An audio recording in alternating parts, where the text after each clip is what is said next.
brand new melodies. We both sang along and danced to the same beat.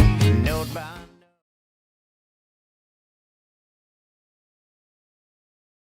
What's up, guys? My name is Wes Barlow, and this is Fiddle 101. For those of you who don't know me, I started playing violin in the 4th grade and picked up viola shortly thereafter in the 6th grade. Since then, I've placed in and played with all region orchestras, the Houston Youth Symphony, the Texas Junior State Championship and Junior World Championship fiddle contests. And I've also spent majority of the last 10 years both on stage and in the studio with multiple bands across many different genres. For anyone interested, I have a complete resume available. But that's enough about me. Let's play some fiddle. If you're currently one of my students, I know either you or your parents have seen the supply list that's about to pop up on the screen. If you're new, welcome. And this is a list that I put together myself to ensure that you had everything you needed to start playing fiddle with me today.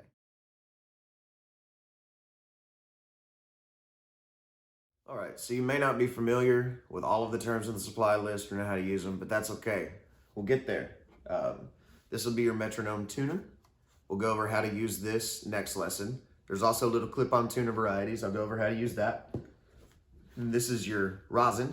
Comes in all shapes and sizes. Yours might look slightly different. It's probably a little square box that slides out of a cardboard sleeve. It helps the bow stick to the strings and make all the noises and sounds we're going to be making eventually. So before we install the first frets, we need to go over a little bit of violin anatomy. The way I teach, we start off with the Essential Elements book. So there's a very detailed diagram that lists all of the parts you would ever need to know of a violin. We don't need to know all of that to get started. But so we get a little familiar. This is the chin rest, self-explanatory name. Whenever you start playing, it goes under your chin. The tailpiece holds the fine tuners, which is how you make smaller tuning adjustments, as well as it holds the strings tension. The bridge, this long piece here is the fingerboard. When I talk about the nut, I mean this piece right here. It's the raised portion at the top of the fingerboard that keeps the strings off the rest of it. This is the tuning box where the strings go, and of course, the tuning pegs. And so depending on what size instrument you have, these first frets are all going to be different lengths. But it talks about the distance for a full-size violin of the distance between the nut and the bridge being 14 inches. So it means from here to here. And once you get that ready, you're ready to put on the first frets. So follow directions, clean the fingerboard. You want to loosen the strings, but not necessarily take them off, because you just want to be able to slide these first frets all the way up in between the strings and the fingerboard.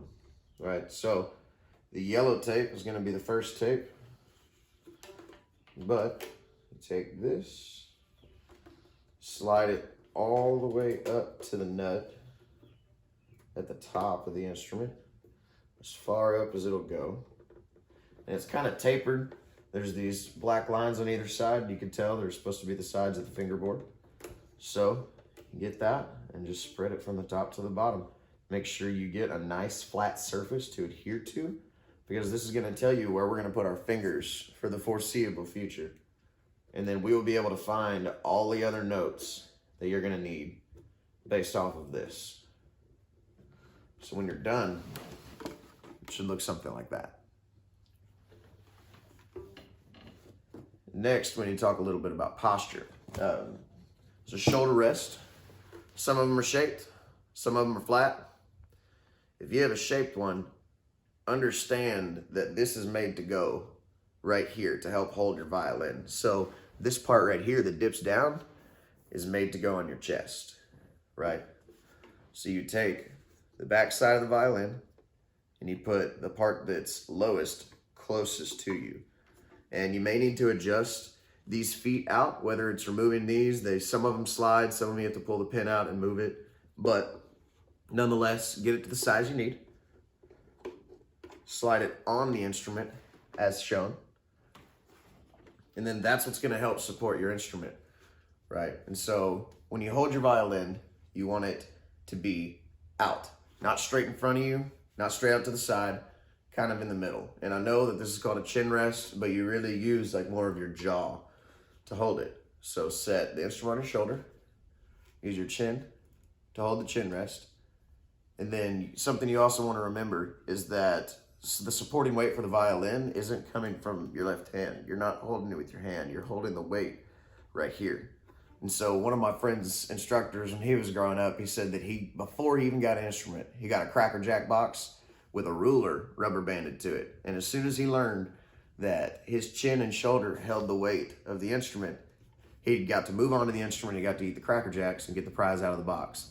So parents, that's something you're gonna want to remember. This is an expensive investment, so you don't want your kid to be dropping the instrument. So make sure that before we move on, they have it, a nice little hold. So as far as the left hand goes, if you just make a J and you set the violin down in it, we can get a little more detailed with that later on down the road, but for now,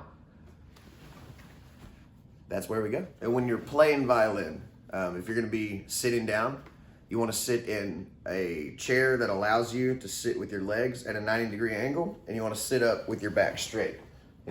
We gotta have good posture. It's going to be uncomfortable. You're making a lot of motions and holding a lot of positions we're not used to, but it'll get better, I promise. And same goes if you're standing up. If you're standing up, you wanna stand up straight, straighten your back, and have good posture to play. It's gonna continue to help you play in tune, and it's gonna make everything easier in the long run as well. Well, I think that wraps up our first lesson. I look forward to seeing y'all next time. Once again, I'm Wes Barlow, and this is Fiddle 101.